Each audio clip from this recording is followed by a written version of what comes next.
Hey there nation, and welcome to the show where we help you to play miniatures wargaming on a budget. It is I, Commander Cheapskate, and we're back with another episode of Way of the Underhive. This series is dedicated to helping brand new players to Necromunda build their starting rosters and learn more about the game mechanics of their favorite gangs. And on today's episode we will be discussing Wyrd Powers introduced by the various editions of Necromunda. We'll discuss each Wyrd Power in detail, give our thoughts of the abilities, and explain how it can be used to help you to achieve victory in your next battle report. So these next few series of videos, we're going to get kind of weird. We're going to be talking about Psykers and their roles in Necromunda. We'll also give you a little bit of a briefing of what the Psyker rules detail in this game setting. We'll also talk about in quite a bit all the Wyrd powers that are available in Necromunda as well. We'll talk about each one of those individual abilities and how best to use those in your campaigns and as well as your games on the tabletop. We'll also provide our conclusive thoughts on what we think about this Wyrd power set, and because this video will be a little bit more of a deeper dive, I will put timestamps in the description box down below so that we can click and navigate to the part of the video that interests you the most. So that being said, let's talk about Wyrd powers. Alright, so give you the rundown real fast of Psykers and Necromunda. First of all, willpower characteristic is going to be key because the lower the willpower score is for your character, the easier it's going to be for them in order to trigger these mental abilities off. Think of it, you basically take 2d6 and you got to either match or beat the willpower score for your character. Now, about a 7+ willpower is going to basically give you a 50-50 odds of whether you can get your Wyrd powers off or not. You want to be more like in the 6, the 5, the 4 levels, so that way you can continually get your Wyrd powers off, statistically speaking, at a higher level. And of course, if you can't get that low with your willpower scores to either upgrading your character, you could also do so with some very simple actions you can take in the actual tabletop to help you. For example, every single one of these characters do come with the power called Maintain Control. It is a simple action and it's used for continuous effect Wyrd powers that you might use. All you gotta do, of course, is take a willpower test with a 3+ modifier attached to it. If you manage to beat that score, the ability still keeps on going, otherwise it immediately ends. At the same time, if you do need a little bit of boost to your willpower test, you can take a concentrate action with your Psykers, and what that basically is a basic action that adds +1 to your willpower test the next time you roll it. At the same time, you do have to watch out for Perils of the Warp. If you manage to roll Snake Eyes when you roll for your powers, there's a couple of bad things that can happen to your characters, kind of like miscasting for your magic in Warhammer the Old World. At the same time, if you have rival Psykers in the opposing gang, of course, all they gotta do is roll 2d6 as well and beat your willpower test. And they're able to do so, that means they disrupt your power and your ability doesn't go off either. Now, when it comes to the Perils of the Warp, however, like I said before, double ones is the way you actually trigger that event, and it can actually be quite devastating for your Psykers.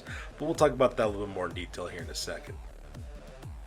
Lastly, you have two types of Psykers in your gangs. You have a sanctioned Psyker, which is nice because you get to re-roll one willpower test per battle, which could be extremely useful. Having that ability to re-roll could prove quite critical if a situation warrants it. Also, you have for most of your fighters, you'll have what's called the non-sanctioned Psyker special rule, which means if your character gets taken out of action, your opponent earns D3 times 10 credits in order to do so, because they're wanted, dead or alive, basically. And if they get captured, they can be immediately sold if captured as well, so you won't be able to get them back in a rescue mission if that does happen. And lastly, the coolest thing about these game mechanics, of course, is your Psyker's ability to access force weapons. Force weapons are actually just normal mundane melee weapons, but if a post-battle action where you do a sign attunement, if you actually pass that roll, you could actually add the power trait as well as a server trait to your force weapons, and that only works in the hands of a Psyker. So for those of you guys who are looking for some ways to make your Psykers even deadlier, may I suggest giving them force weapons. Alright, so let's talk about Perils of the Warp. Whenever you roll double ones or a double 6 when making a willpower test and perform a Wyrd power action, you might actually get the Perils of the Warp, right? So let's go and talk about what that ends up being. You end up rolling a 2d6, and you get one of basically 5 possibilities. If you roll a 2 to 3, you get what's called a tear in reality, and what that rule states is that the Psyker loses control and warp energy tears reality apart around them. Center a 5-inch blast marker on the Psyker. Any model touched by the marker must pass a willpower test or lose a wound or suffer driver wounded effect, and the Psyker then goes out of action. On a 4 through 5, you have the Immaterium inverse.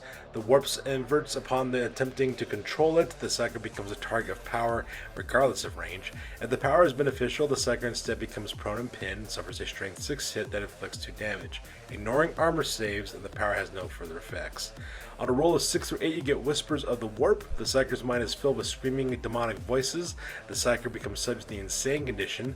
Place an insanity marker on the Psyker's fighter card and roll d6 on the Insane table when they activate. On a 9 through 10, you get Warp Surge. The Psyker's power becomes overcharged with warp energy. The Psyker may immediately try to manifest the same power again as a free action, or if they're trying to disrupt the power, they may immediately manifest one of their own powers as a free action. This additional manifestation of the power can trigger Perils of the Warp as normal. After working out the effects of the power, the Psyker becomes prone and pinned and suffers a strength 4 hit, which inflicts 1 damage. And lastly, from 11 through 12, you have Demonic Possession. Demonic energy courses through the Psyker's body. The Psyker increases their movement, strength, toughness, as well as attack characteristics all by 3, and their weapon skill to 2+. The unarmed attacks inflict 2 damage and have an AP of -1. In the end phase of the following round, or if the Psyker generates this result again, they go out of action. So as you can see, some pretty crazy things can happen with Perils of the Warp as well. It triggers either on a double 1 or a double 6 when you actually try to do willpower tests before Wyrd Power, or when attempting to disrupt a Wyrd Power. So psychic abilities are quite nice, but player beware, there are some consequences if you mess up. Alright, so let's talk about the Malstrain Wyrd Powers. These are the brand new set of Wyrd Powers that are made available by Necromunda Hive Secundus. So we're going to talk about each of their abilities and talk about what our thoughts are about how they use them the best on the tabletop.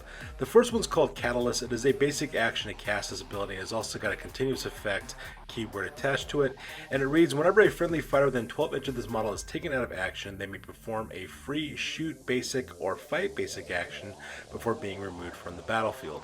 So this one's actually quite nice, and the reason why that is the case is because it is a good buff for an area of effect type of abilities, because it's anybody within 12 inches of you, so long as they're a friendly fighter, which is quite nice.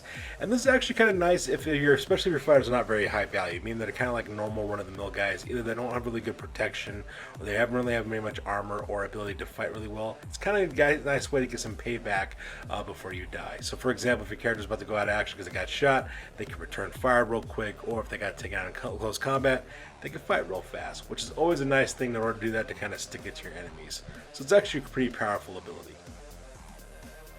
The second ability is Hypnotic Gaze, which is a double action, and it says target enemy fighter within 9 inches. If they are standing and ready, they lose their ready marker. So obviously this one's actually going to be really good to take away enemy activations. Anytime you can mess with your enemy's activation is always a good thing.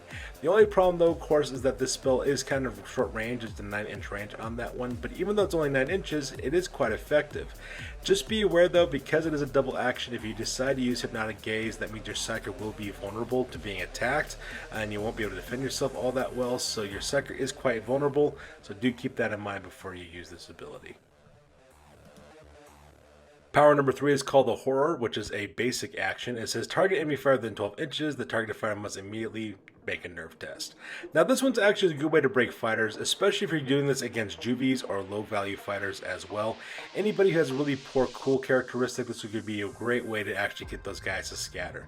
In my opinion, the best way to use the Horror, of course, is if you're planning on evening out the odds against your enemies. So for example, let's pretend your Psyker's fighting against 2 other enemies, and whatever the situation may be, you could actually use that to scare the other one away by having them break a nerve test. That way it goes on one-on-one combat. Or better yet, use it to overpower your enemies by making your enemies kind of cower in their numbers. That way you can overwhelm them and destroy them that way. Either way you look at it though, the Horror is actually a really good psychic ability for your gang. Power number 4 is called Leech Essence, which is also another basic action. It allows you to target an enemy fighter within 12 inches. They suffer a strength 3 -1 AP, as well as 1 damage hit. If they take any damage as a result of this attack, the Wyrd pet may either regain a wound lost early in the battle or remove 1 flesh wound. Obviously, this is a good range attack to recover any lost wounds that you might have suffered in the battle. So for example, if you have a Psyker that's got 2 or more wounds and they're losing wounds, or they have flesh wounds on top of this, you could probably get this off pretty well. It's usually a 50-50 roll on a 4+ to wound most guys with strength 3. AP -1 is a nice touch as well. The 1 damage could also bring back that lost wound or that lost flesh wound. So it'd be a nice way for you to heal up your Psykers and make them stand a little bit longer in the battlefield. Power number 5 is Proxium, which is a basic action. It's a continuous effect as well. You target an enemy fighter within 9 inches, and while this power is maintained, they set their blessing skill and weapon skill to 6+. Now, this is a really good power to use in order to handicap an enemy's most powerful fighters. So, for example, if you're going to be engaging someone in close combat, for example, or you're worried about some fighter who's got a really good range attack, by giving this ability off, you pretty much nerf their ability to be effective in combat because they're only got a 1 in 6 chance of actually hitting you with that BS and weapon skill penalty, which is actually quite nice. I think it's a great way to handicap your enemy's powerful fighters. A good way to actually use this ability before you engage your enemy, for example. So it's a highly recommended power that can do a lot of good for your gang. And lastly, we have Aura of Despair, which is also another basic action with a continuous effect modifier as well. Now it says, while this power is maintained, all enemy fighters within 12 inches reduce their cool characteristics by 1. Now this is a good hex and debuff for an area effect ability. This retargets all enemy fighters within 12 inches.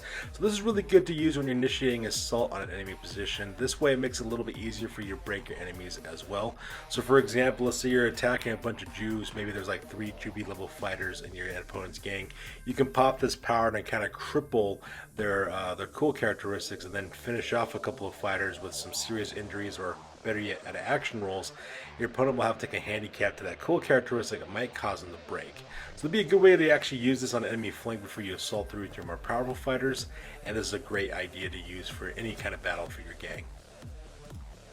So in conclusion, the Malstrain Wyrd Powers are actually really good. They have some really good buffs as well as debuffs discipline for your opponents. So it's a great way to actually make your fighters better and kind of hinder your enemy fighters as well. They have some really powerful area of effects on this list of different powers they could use, which is actually quite excellent because not only is area effect to buff your fighters, you also have area effect disciplines that could also, hinder your enemies as well.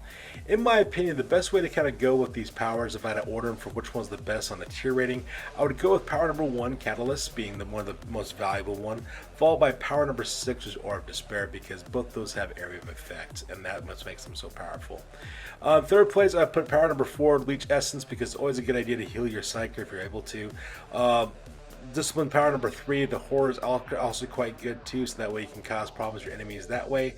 Followed by Paroxysm, which is actually quite nice, so that way you can target enemies, ballistic skill, weapon skill, and the last, of course, the least most effective one in my opinion is Hypnotic Gaze. I mean, don't get me wrong, being able to take away an ready marker is a really powerful ability. The only problem is it takes a double action to do this, which kind of makes your cycle a little bit more vulnerable. And that's the only reason why I put that directly at the end. However, though, depending on how you want to play, though, of course, you could agree or disagree with me. That's perfectly fine because it's all based on player preference. So that's good for you guys. I'm going to make some more content for all the different weird powers available in Necromunda. So please feel free to like, comment, or subscribe. Your guys' input is invaluable to us as always. Also check us out on Facebook, Instagram, as well as blogger.com for all the latest greatest hobby news related to this channel. That's good for this week, guys. I'll catch you guys next one. Peace out and stay classy.